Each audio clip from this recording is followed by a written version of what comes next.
예, 알자는 거예요. 알아야 뭘 한다고 했어요? 알아야 면장도 하는 거예요. 면장도. 반대하실 분도 알아야 반대를 하죠. 그렇죠? 또 찬성하실 분도 알아야 찬성하죠. 그렇죠? 정보를 드리는 거고요.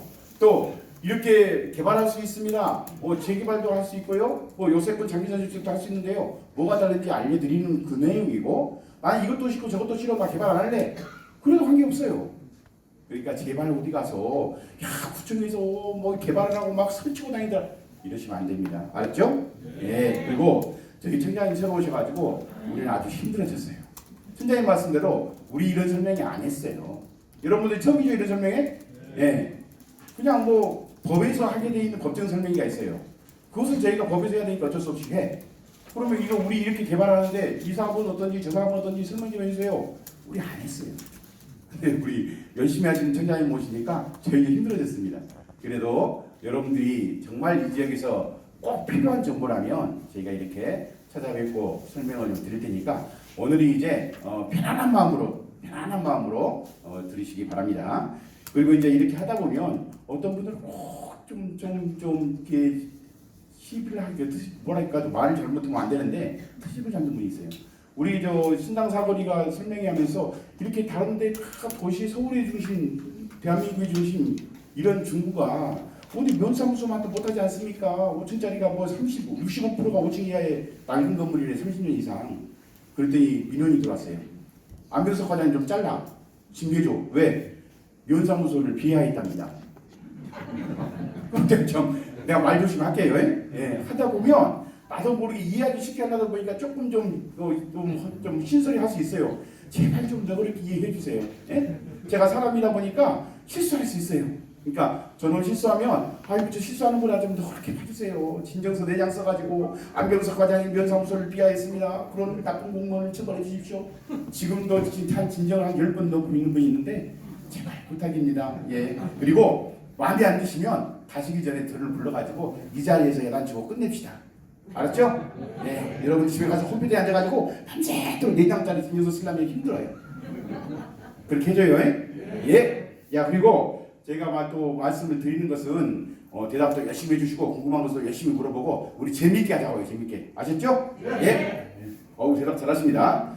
자 오늘 이제 들어가기 전에 요즘에 이제 걱정들 많으시죠. 야 부동산이 이래가지고 집값이 떨어진다는데 이거 좀 개발을 하는 게 좋아 안 하는 게 좋아 이런 고민도 많고 어떻게 되나 궁금하신 것도 있는데 제가 좀 볼게요.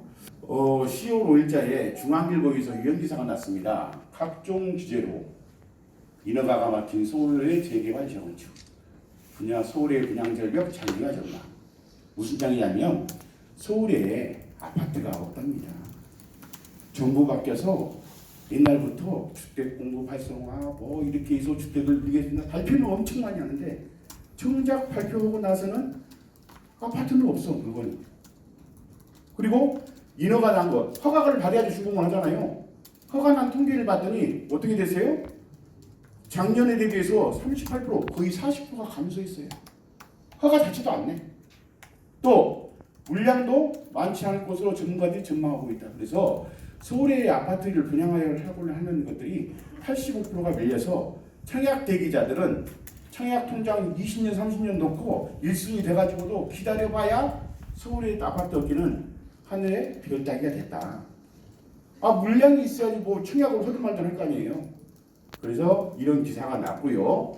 보니까 그래프를 보니까 2017년도에는 18,000 가구가 분양이 됐는데 2021년도, 22년도 보니까 2,000가구가 줄어들었어요. 어마어마하게 줄어들었죠. 이 그래프 보면 왜 아파트 값이 오른지 알겠죠. 돈 주고 살라니까 없다는 거예요. 안 지어요 이제. 못 지어요. 그 원인이 여러 가지가 있는데 뭐 규제도 있고 뭐 허가도 잘 안 나갔고 옛날에 뭐 재개발 못하게 했고 박원순 시장님이 10년 있는 동안에 재개발 구역을 400개를 해제했어요. 400개면 코스로 계산을 해보니까 아파트 25만 채가 없어졌어요. 그런데 서울에서 서울 지역의 아파트를 공급하는 75%가 사실은 재개발 재건축에서 아파트를 공급했어요. 공급 물량을 몽땅 재개발 재건축에서 찾아먹고 있는데 거기 400개를 해제해버렸으니까 아파트 값이 올라요 안 올라요? 몰라요. 안 올리면 그것도 이상해요. 네? 살 사람은 많은데 아파트까지 없애버렸으니 오를 수밖에 없죠. 그래서 현재 이런 상황이 됐다. 그리고 앞으로도 아파트 분양 숫자가 그렇게 많지 않다. 라고 이제 중앙일보에서 분석 기사를 냈습니다. 이런 기사가 나기 전에 작년에 서울시에서 분석한 게 있습니다. 자, 보니까 2017년도부터 쭉 아파트 값이 오르기 시작하더니 2021년도에 122% 아파트 값이 폭등을 했습니다. 아주 화살표처럼. 여러분 경험하셨죠? 네. 예. 강북에 3억 4억이던 32평이 지금은 11억 12억. 그렇게 해서 이제 갑자기 또 아파트 값이 떨어졌어 막 하면서 봤더니 그래도 10억. 예. 3억짜리 했던 거 12억 오른 게 그게 비정상이죠? 그게 한 2억 떨어진 게 그게 떨어진 건가요? 저는 개인적으로 아니라고 봐요. 이 정도 현재 우리가 이렇게 있다. 그런데 아파트 값이 오른 이유가 뭐냐면 보니까 첫 번째가 뭐냐 분석해 보니까 물량이 없어요. 물량이. 두 번째, 자 물량이 없다 보니까 심리적으로 불안해. 내가 아파트 사는데 아파트가 없네? 그럼 어떻게 해야 돼요? 그럼 비싼 데 사야 되나? 불안한 거죠. 10년 있다 사지 뭐 했던 사람들이 지금 당장 사야 될 것 같아. 막 사대기 시작하는 거예요. 또 하나 뭐냐? 저금리예요. 저금리. 금리가 2% 3%대에 있어요. 그러니까 빚을 내서라도 젊은 사람들이 막 사는 거예요. 그러니까 물량은 없죠. 마음은 급하죠. 금리는 싸죠. 서로 사는 거예요. 3억짜리가 4억 되고 4억짜리가 5억 되고 10억도 넘고 12억 됐어요. 이래서 현재 부동산이 이렇게 됐다.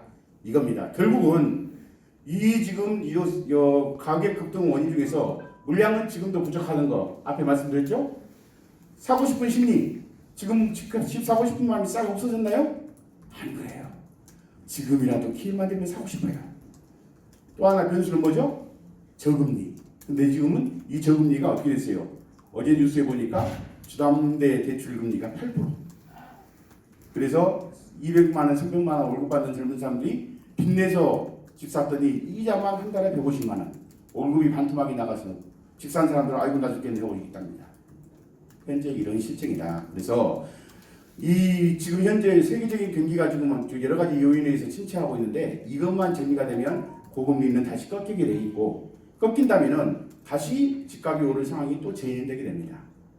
그래서 지금 이 순간에 당장에 금리도 어렵고 지금 우리가 개발해야 되나 고민하실 건데 이 개발이 설사 된다 하더라도 이건 앞으로 5년, 짧게 5년, 길게 10년, 재개발 같은 것은 15년까지 가기 때문에 지금 그거 걱정하실 필요 있다 없다? 없다. 예.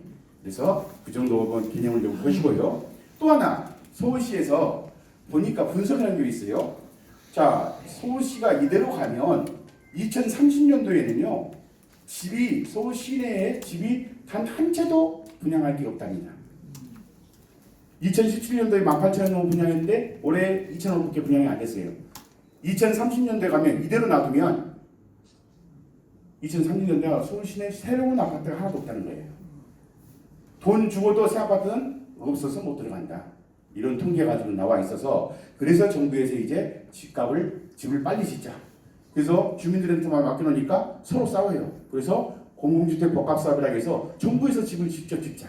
이렇게 했고 또 재개발도 맡겨놓으니까 서로 싸워요. 15년, 20년 걸려요. 그래서 오세훈 시장이 뭐라 했어요? 신속통합기획.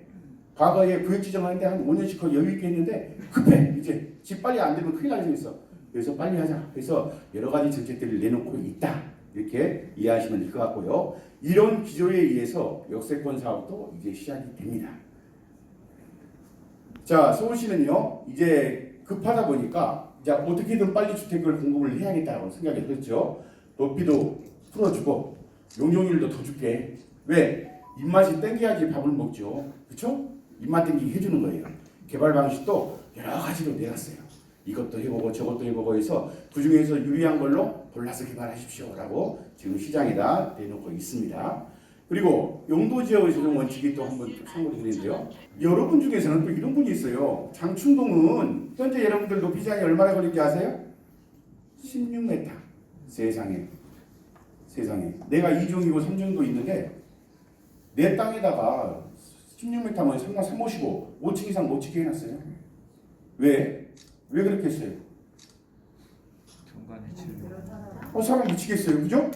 아니 내 땅에다가 땅이 넓으면 용적률이 200%, 250% 하면 7층이고 10층이고 올라가야 되는데 아무리 당신이 땅이 넓어도 5층 이상 못 짓게 해놨어요. 여러분 아셨어요? 이제 아셨죠? 우리가 좀 몇 번 이렇게 떠들었더니 그동안 몰랐어요. 내 땅이 얼마나 중요한지도 몰랐어요. 관심 없었어요. 그런 사이에 이런 일을 해놨습니다. 개발하자 하니까 어떤 분이 이래요. 뭔 개발이요? 나는 이게 높이 규제부터 해결을 한 다음에 개발해주고 이런 생각할 거예요. 높이 안 해주면 개발 없어 하시는 분이 있는데요. 거꾸로 서울시에서 뭐라고 했냐? 자, 높이를 규제를 해제할 때 있는 조건이 있습니다. 그냥 가만히 있는 상태에 높이 규제 완화는 절대 없습니다. 단 어쩔 때 완화를 해줄 수 있냐? 여세권 활성화든 정책 사업 추진 시 이때는 용도 지역을 조정해서 높이를 높여준다 이렇게 있습니다. 무슨 이야기냐? 가만히 있는데 지금 그 높이를 변경해서 높이를 풀어줄 생각은 없다는 거예요. 다만 여러분들이 개발을 하겠다고 그러고 정부 정책에 맞게 집을 공급을 하겠다고 하면 그때 높이를 풀어주겠다는 거예요. 그러니까 여기서 중요한 거 어떤 주인처럼 나는 높이 먼저 풀고 그 다음에 개발할 거야. 맞아요? 틀려요? 틀립니다. 이거 기억하세요. 장충동 지역의 높이 이건 정말 문제다. 그리고 2,400만 원을 추경을 확보했습니다. 그 후에 우리 손주아우님께서 열심히 도와주셔가지고 더 이상 확보했습니다. 이제 우리가 이 장충동에 재정비 지구단위 재정비를 통해서 높이 규제를 해소할 수 있는 이제 돈은 마련되어 있습니다. 그럼 어떤 방식으로 할 거냐? 주민들께서 어떤 걸 요구한 걸 먼저 듣겠습니다. 그 자리가 바로 이런 자리입니다. 어떤 형태로 우리가 높이를 풀 건지에 대해서 여러분과 상의하겠습니다. 자, 그래서 이제 가지고 나온 게요. 역 주변에 있으면 역세권 주변이면 용적률도 많이 주고 혜택을 많이 준답니다. 서울시에서. 그래서 여기는 바로 우리 보니까 장충동이 역 주변에 있어요. 요건이 잘 맞아요. 그래서 이 부분을 일반 재개발하는 것보다 역세권 개발하면은 더 유리하다고 저희가 판단을 합니다. 근데 내용을 들으면요, 또 역세권 일반 재개발하는 것도 괜찮아 하는 분도 있을 거예요. 그러니까 들어보시고 어떤 거 선택하시는 건지는 여러분들이 결정하시면 됩니다. 또 재개발도 역세권도 싫다 안 하시면 됩니다. 우리 공무원들 아쉽지 않습니다. 그러니까 제발 구청이 개발을 하고 붙이고 다닌다 이런 말 하지 마시고 잘 들어보세요. 자, 역세권 사업은요 서울시에서 하는 사업인데 4개 사업 방식이 있어요. 청년주택, 활성화 사업, 복합개발 이런 것들은 보니까 면적 제한이 있어요. 15,000 이렇게 해서 최대로 10,000 이하로만 해야 돼요. 여기는 5,000 이하로 해야 돼요. 그리고 여기는 청년주택은 임대업자만 할 수 있어요. 여러분이 임대업자 아니잖아요. 그리고 청년주택은 임대주택만 지어요. 여러분은 내 분양받아가지고 살 거잖아요. 그러니까 청년주택 해당이 돼야 안 돼요? 안 돼. 역세권은 면적이 커서 안 돼. 복합사업도 5,000 이하니까 여기는 4만 5만 되니까 안 돼. 할 수 있는 것은 역세권 장기전세주택이에요. 여기는 100세대 이상 지어야 되고 3,100만 평 이상이어야 돼요. 그 다음에 최대 규모는 제한이 없어요. 그러니까 역세권 사업 4개 중에서 여러분한테 해당되는 것은 역세권 장기전세주택. 근데 여기 이름 좀 기분 나빠요. 그냥 역세권 장기 분양주택 하던가 하면 좋을 텐데 장기 전세주택 그러니까 어떤 분은 그 이름만 보고 뭐요 나한테 집 팔고 뭐 전세 사라는 거야? 아니에요. 제발 오해하지 마세요. 이름이 그래요. 이분이 저도 좀 보니까 이름이 좀 기분 나쁘게 지은 건 맞아요. 그런데 역세권 장기 전세주택은요 조합원들한테 아파트를 충분히 짓게 하고 그 다음에 공짜로 용적률을 더 줘요. 그 대신 정부에서는 우리가 용적률을 더 줄 테니까 거기에 딱 50%는 더 준 몫에 여러분 몫에 50%를 내라는 게 아닙니다. 더 덤으로 준 몫의 50%는 장기 전세주택 지어가지고 우리 정부한테 좀 팔아 이렇게 하는 거예요. 혜택 줄 테니까 그 혜택 반은 니들이 먹고 반은 우리 정부가 가져갈게 이거예요. 무슨 말인지 알겠죠? 자 여기서 시작하는 겁니다. 그래서 여기는 아무 때나 역세권 장기 전세주택을 할 수 있는 건 아니에요. 반드시 지하철역에 승강장에 250m 거리에 넣여 있어야 돼요. 250m 범위를 벗어나면 이거 주민들이 100%의 찬성이도 못해요. 근데 그나마 요즘에 이제 이런 집을 많이 짓게 하기 위해서 오세훈 시장님이 2024년도까지 250m를 350m를 더 늘어줬어요. 100m 범위가 늘어나면 상당한 면적이 또 역세권에 해당이 돼요. 그래서 이런 조건으로 하고 여기에 보면 또 준주거 지역까지 상향을 할 수 있어요.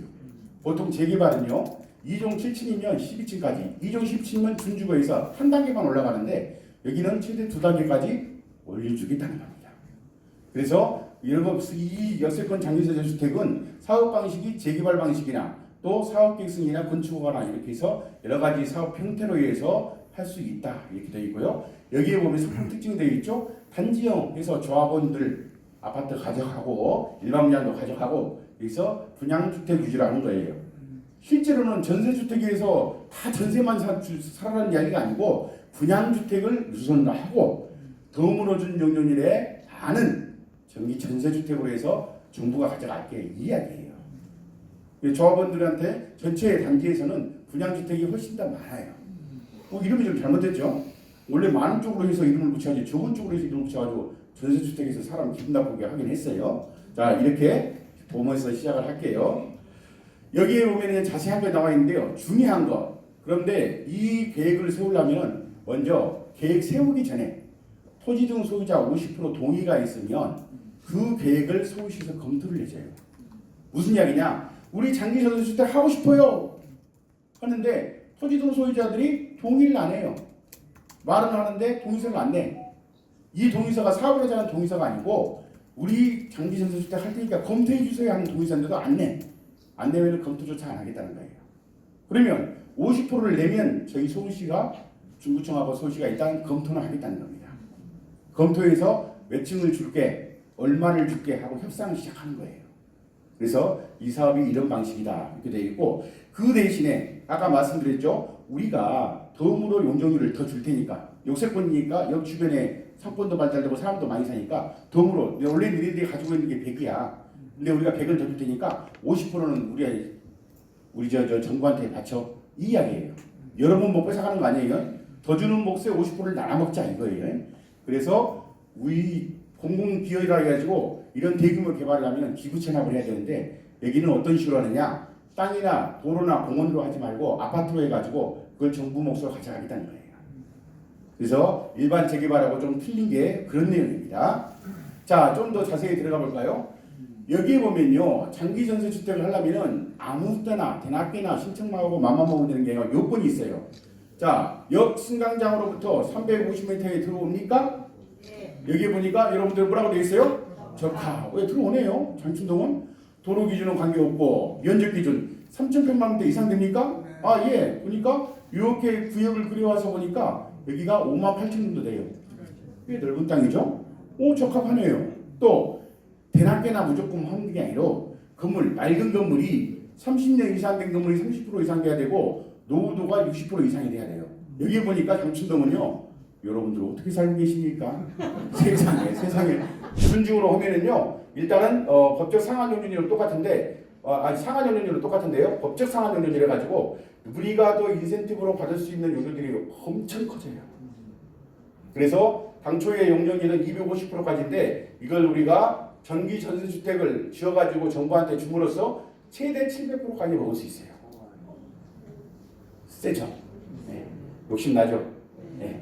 그래서 이렇게 해가지고 이 정도의 용적률을 우리가 받을 수 있어요. 뭐 때문에? 뭐 공원 내놓고 도로 내놓고 땅 내놓고 이게 아니고 정부가 필요한 우리한테 자 250%인데 너희한테 500% 줄게 700% 줄게 결정하면 결정한 그 더 받는 거 원래 250%에서 더 받는 거 이거 반은 정부한테 전세주택으로 내놔 이거예요. 같이 먹고 살자는 거예요. 사이 좋죠? 괜찮아요. 왜? 내가 이걸 안 하면 원래 250%만 먹어요. 내 거 뺏기는 거 아닙니다. 더 받는 것에 50%를 내는 거기 때문에 이거 괜찮은 장사예요. 자 이렇게 해서 이런 계획이 들어가 있습니다.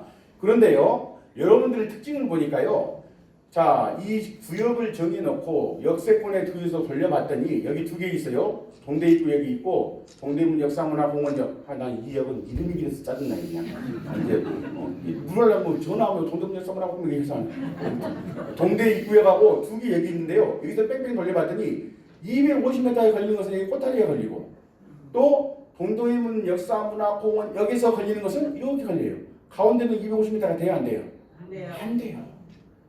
그래서 전체가 250m가 다 들어가면 법에서 최대한 허용해 주는 게 700%인데 여기서는 세상에 이거 가운데가 또 비네 이거. 그래서 이 비는 만큼 가중평균이라고 해요. 면적 비율로 들어가는 면적을 정하고 해서 부수에서 계산을 해보면 이렇게 복잡하게 이게 산수 못하면 공무원 안 됩니다. 예. 이렇게 해서 공무원들이 계산해봤더니 최대 법적으로 받을 수 있는 게 700%인데 여기는 몇 프로까지 받을 수 있어요? 614%. 여러분들이 여세권 사업을 한다면 저희가 이론상으로 계산한 용적률은 614%를 받을 수 있다라고 분석이 됐습니다. 그런데 아까 이야기했죠. 아무리 뷔페에서 많이 차려놔도 내가 먹을 양이 적으면 많이 못 먹어요. 땅의 형상이 예쁘진 않아요. 오타리 돼 있고 삐죽 나와 있고 빠져 있고 그래서 또 마른 먹거리예요. 반듯반듯하면 건물을 짓기 좋은데 이렇게 해서 건물을 안 치다 보니까 최대한 많이 차려 먹어도 614%까지 허용을 해도 우리가 먹을 수 있는 건 얼마예요? 530%. 530%가 되니까 배가 불러서 못 먹겠어요. 그래서 700% 이럴 때 700% 먹자고 악착같이 고집할 필요 있어요, 없어요? 없어요. 내가 최대한 먹을 수 있는 게 500%면 200%안 줘도 돼. 그럼 나는 550%만 줘 해도 돼요. 그렇게 해서 설계를 해봤더니 600%까지 받을 수 있는데 최대 530% 정도까지 건물을 앉힐 수 있다. 이렇게 나왔다는 거 참고로. 자, 보시면 재개발로 계획 검토를 해봤습니다. 일반 재개발을 해봤더니 재개발로 보면 법적 상한이 300%까지 먹을 수 있어요. 여기는 이제 도로 내놓고 공원 내놓고 해서 의무 승부담이라고 해서 도로나 공원에서 기부천하는 비율이 있어요. 이 비율까지 다 해가지고 계산해서 보니까 300% 정도 돼요. 근데 역세권 장려전선택을 하니까 우리가 도로 공원은 그냥 의무적으로 낼 필요는 없어요. 여기는. 그런데 우리가 아파트 살려면 도로는 있어야 되잖아요. 그죠? 공원은 있어야 되잖아요. 필요한 것들 시설을 해놓고 그 다음에 용적률을 계산해 보니까 630%까지 먹을 수 있어요. 그러니까 재개발할 때는 300%, 그 요새권을 할 때는 얼마가 돼요? 230% 정도를 더 먹을 수 있어요. 이만 당기죠? 네. 그래서 재개발을 할 건지 요새권 정기주택 할 건지 그걸 누가 선택해요? 여러분이 선택하고. 그러면 두 개만 해야 되냐? 아니요, 안 해도 돼요. 안 하시면 그냥 듣고 마시면 됩니다. 이렇게 세 가지가 있다 이렇게 말씀을 드리고요. 근데 이한 개발을 하려면은 좀 입만 땡기는 걸로 한번 해보자라고 검토를 하고 있는 것 같아요. 근데 이제 뒤에 가서 말씀드립니다만 재개발하고 도시지정비에서 요새권하고 해서 용적률이 높다고 반드시 좋은 건 아니에요. 무슨 장이냐면 용적률이 높다는 것은 똑같은 땅에 100명이 살던 게 150명이 산다는 뜻이에요. 그럼 어때요? 복잡하죠? 그것도 싫어하는 사람이 있어요. 또 어르신 중에서는 막 40층 올라가는 거 싫어해요. 나는 20층이면 좋아 이런 분도 있어요. 그런 분들이 많으면 뭘 해야 돼요? 재개발 하세요. 뭔 소리야. 우리가 조금 복잡해도 비싼 땅에서 많이 살고 좀 우리가 주민들 부담이 없으면 이거 하자. 이거 하세요. 그도저도 싫은 분 하지 마세요. 알았죠? 예, 이걸 이제 여러분들이 결정하는 겁니다. 그리고 추가로 법적 상한 용적률이라고 해서 이걸 더 먹는 거예요, 이걸. 근데 더 먹는 것에 50%를 이렇게 내놓는 겁니다. 그러면 우리가 용적률을 역세권 용적률을 안 하면 어떻게 해요? 여기까지만 먹어요. 내 몫은 이거예요. 덤으로 더 주는 게 이겁니다. 아셨죠? 덤으로 더 주는 것에 50%를 내는 거예요. 손이 아닙니다. 뺏어가는 거 아니에요? 하기 싫으면 하세요. 굳이 왜 내가 나라에서 나한테 뭐 해주고 있다고 50%나 뺏어가 나한테 따지지 마세요. 기준이 그래요. 아셨죠? 예. 자, 보니까요. 재개발로 할 때는 보니까 최고 높이 38층까지 뽑아봤어요. 여세권으로 하니까 용적률이 높아지면 많이 줄 수 있어요. 많이 주려면 어떻게 해야 돼요? 높이를 올라가야 돼요. 보니까 최대 45층까지 설계가 되어 있습니다. 자, 어떤 게 좋은지는 여러분들이 결정하세요. 나는 높은 층 싫어. 낮은 층이 좋아. 그런 분들이 재개발 하셔도 되고요. 아까 말한 대로 높은 층 쉬어가지고 우리 조금 복잡하더라도 우리 주민들, 조합원들 부담 없이 좀 들어가자 하시는 분들 이렇게 하셔도 돼요. 여기서 또 하나 제가 중요한 말씀드립니다. 이 설계의 전제 조건은 뭐라 그랬죠? 높이 규제가 없다는 전제예요. 그 다음에 이 설계 기준은 뭐라고 했죠? 서울시에서 우리 계획안 대로 심사를 해준다고 했을 때예요. 법적으로는 설계를 해보니까 45층까지 되는데 서울시에서 심사하면서 이건 너무 높은데 이 지역에 한 30층만 합시다. 할 수 있어요. 나중에 여수군 추진하다가 30층 되면 야 회장 너 이리 와봐. 45층 못하겠잖아. 나한테 그러지 마세요. 말씀드렸어요? 예, 그 다른 건 다 해줘도 좋아요. 그것만 나한테 하는 것만 잊지 마세요. 아셨죠? 예, 이렇게 해주시고 이 기준을 전제할 거에 법으로 따져서 허용할 수 있는 범위, 법을 위반한 거 아니에요. 법대로 했을 때 이 정도 볼륨이 나옵니다. 자, 세대수를 볼까요? 재개발로 하니까 1364세대 나와요. 여기에 분양이 1000세대, 임대 아파트가 이게 한 120에서 284, 294 정도 나와요.